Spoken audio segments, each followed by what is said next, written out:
Greetings, kindred. Welcome to episode 13.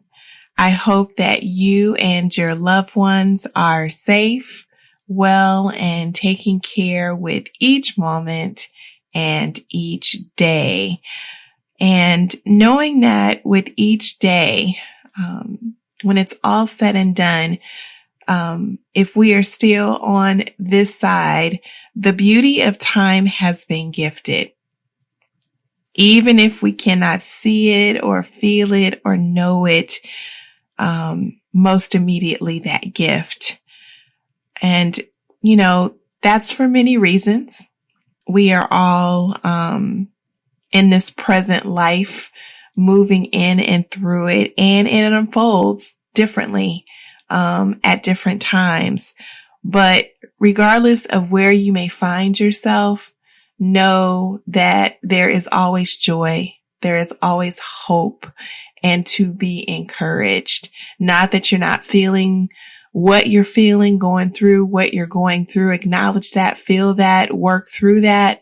But know that, ultimately, as long as you have breath in your body, there's always hope and there's always joy. And there's always the next moment. So be encouraged as it relates to that, and also acknowledging those who are now well in spirit. While they're not physically here with us, they are guiding us. They are among us. They're watching over us, and they're inspiring us. And know that we are their wildest dreams, meaning we are our ancestors' wildest dreams. And with that thought in mind, that's what today's reading is all about. Believing in your dreams, living them out, living in a sense of joy, a sense of hope, of working to fulfill those dreams. And sometimes dreams are deferred. Sometimes dreams are not actualized most immediately. And there is a sense of work that goes into fulfilling those dreams. And I'm not talking just about, that which is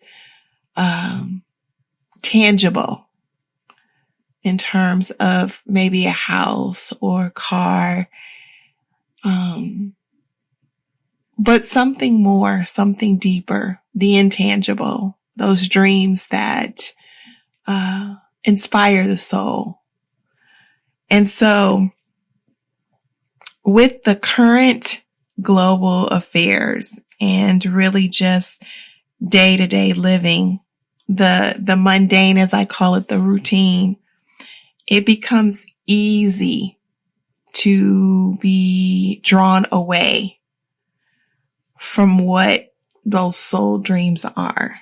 It becomes easy for us to put them aside, and it becomes easy to lose sight of what inspires us, what our hopes are, what our sense of joy is. And it causes us sometimes to lose our way so much so that we look up and we ask ourselves, how did I get here? And really, I'm not feeling this at all whatsoever. But Kendra, what I do want to say to us, to me, to you, is that it is never, ever, ever too late to shift. Never, ever too late to shift. And that's the beauty of having time. And so I want to encourage you to think about these two questions. Who were you before the world told you who you were? Who were you before the world told you who you were? And in knowing that, how do you remember and honor that person, that being? How do you remember and honor that person, that being? So don't be fooled or distracted. We are the hope. We are the joy. We are the dream. We are our ancestors' wildest dreams. So in knowing that, continue to shine bright. Even if you feel like you're dim, you're a light. So continue to shine bright and dream. So let's listen. Chapter 6. Let your spirit take root. Believing in your dreams. For all the many reasons we may have forgotten our dreams, we share one similarity. We stopped believing in them. Yet the power of redefining and recreating a new narrative is grounded in our belief of who we can be, and that power is in our hands. It's our heartfelt desire grounded in a belief, a mental state of knowing with strong conviction and certainty that we are connected to something greater than self, something sacred, something that heals the past, present, and future generations. That makes achieving our dreams possible. As my mother would say, sometimes our life is like a hut that needs to be built and perfected until it resembles the home we want to leave behind for future generations. Before we children and young mothers could wrap our minds around her meaning, she would ask, is the foundation strong enough to stand the many dances, the tears of joy and sorrow, and the healing that needs to take place for the hut to be a home? Does this hut have what it takes to pass on these rituals and your healing? Thus, my mother imparted to us that we are the architects of our lives. The power to change the status quo is in our grasp. How we work and believe in our efforts should be grounded in the inner knowing that we are forever on a journey to right the wrongs of the past and pave the way for future generations. My sacred sister, to right the wrongs, to heal the past, to become who we truly are, requires not only courage, but also belief that our dreams are achievable in our lifetime. Forgetting our greatest dreams means that we have lost faith in them, which in turn continues to create a division between who we are and who we once dreamed we could be. We then may become indifferent, no longer seeing our purpose here on earth, or how we are connected to something bigger than ourselves. Our loss of conviction can make our dreams quieter and quieter until we hear their sacred calling no more. Our dreams are not fun dependent, age dependent, or even skill dependent. Rather, our dreams are built on what we believe about ourselves and the part we play in the great universal consciousness. Believing in our dreams is equally about the past, present, and future. We live in a world with so many injustices for women, and yet we also live in a historical moment that is better for women than it has ever been. We owe a debt of gratitude to those who have gone before, who have helped us get to this point. And we can also gather strength from those women of the past who have transformed their belief into a better world for us today. And belief is also about honoring that legacy in our present time so generations will come to have a better future. Without belief, how is it possible to be inspired and be able to inspire the next generation? A richer relationship between these two poles gives us hope and strength in the present, for they show us our connectedness to the greater world. We all have a belief system, whether intentional or not. We may believe stories of our own inferiority or of our power. The question is, are our beliefs worth passing on to the next generation?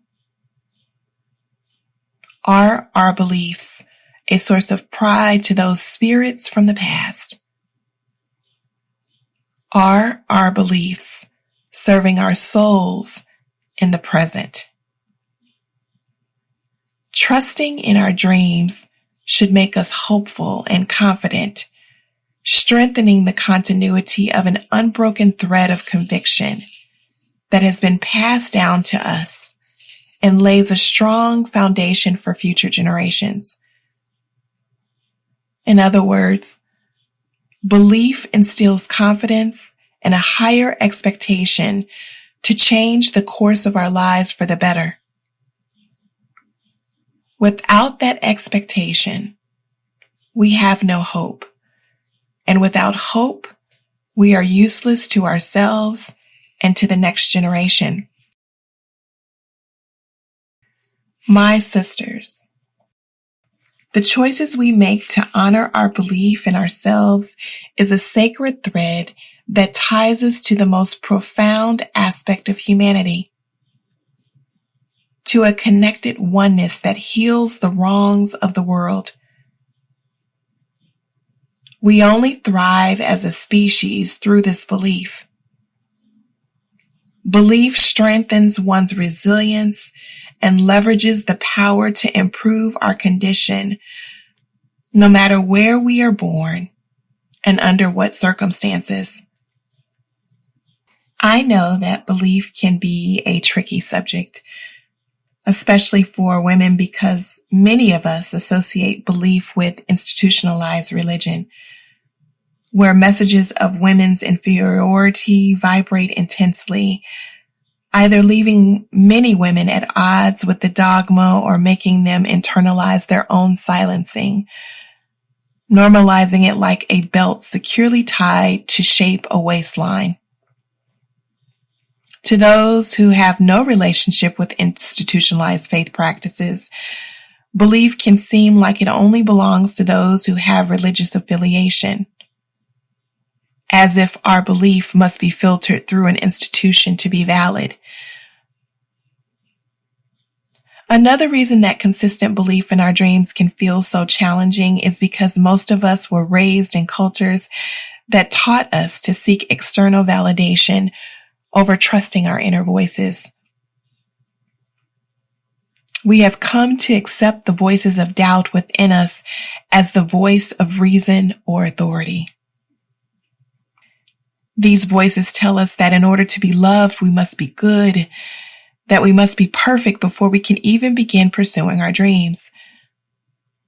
That failure is a source of shame rather than simply information or a chance to learn. That speaking up for ourselves and our dreams makes us bossy or bitchy, unladylike, that we must do the right and sensible thing or risk everything. In so many ways, we find ourselves stepping over our inner authority and asking for permission outside of ourselves. And this need for external validation, whether it be for survival, love, fitting in, professional success, economic security, or wherever you must fear, can cut us off from our sacred calling. I'm not going to say to you that the problem is women's lack of confidence, although many of us struggle with insecurities. I'm also not going to tell you to lean in, as Sheryl Sandberg advises, although I encourage you to take that recommendation whenever possible. I won't tell you these things because I know that even the most confident and charismatic person struggles to achieve their dreams in an unjust world. There are many obstacles beyond our control. Just having more confidence or speaking more in meetings is not a long-term solution to the problems we face.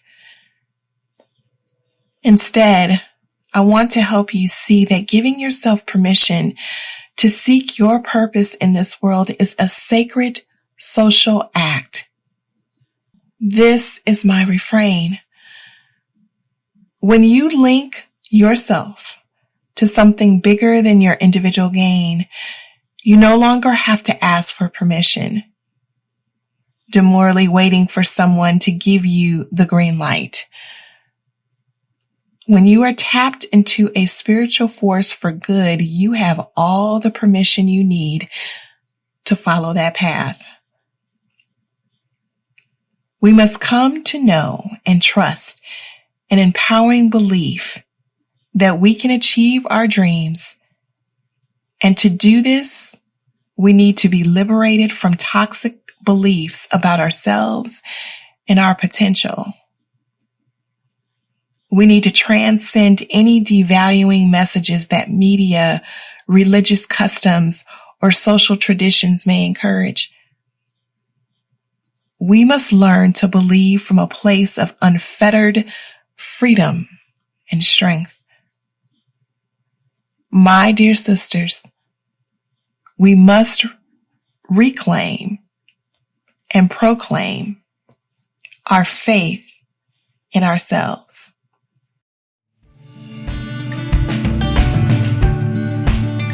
Thank you again for supporting and listening to the podcast. I am so pleased to announce that the podcast is now available on SoundCloud, iTunes, Google Play, and YouTube. Consider leaving a rating or review. Also, please consider sharing the podcast with others that may like or benefit from the content being shared. Both would be appreciated and help in growing the podcast. Should you want to connect, email me at rootedblossoms@gmail.com or visit my website at www.rootedblossoms.com. This and more information about today's episode and Rooted Blossoms can be found in the show notes. This podcast could not happen without you, the listeners, as well as the work and support of Gwendolyn Wren, cover design, James Derrick, audio content editing, Donald Goines and Nicholas Graham, sound. Until we connect again, remember to make time for soulful communion and healing connection of breath, body, and spirit.